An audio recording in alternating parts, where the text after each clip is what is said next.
You ask Tiger to solve. This deals with linear equations with one unknown. The final result is x equals -3. Let's solve it step by step. Simplify the expression. Simplify the arithmetic. Swap sides.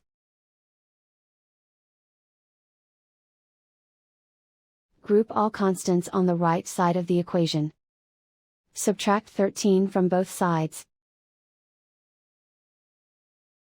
Simplify the arithmetic.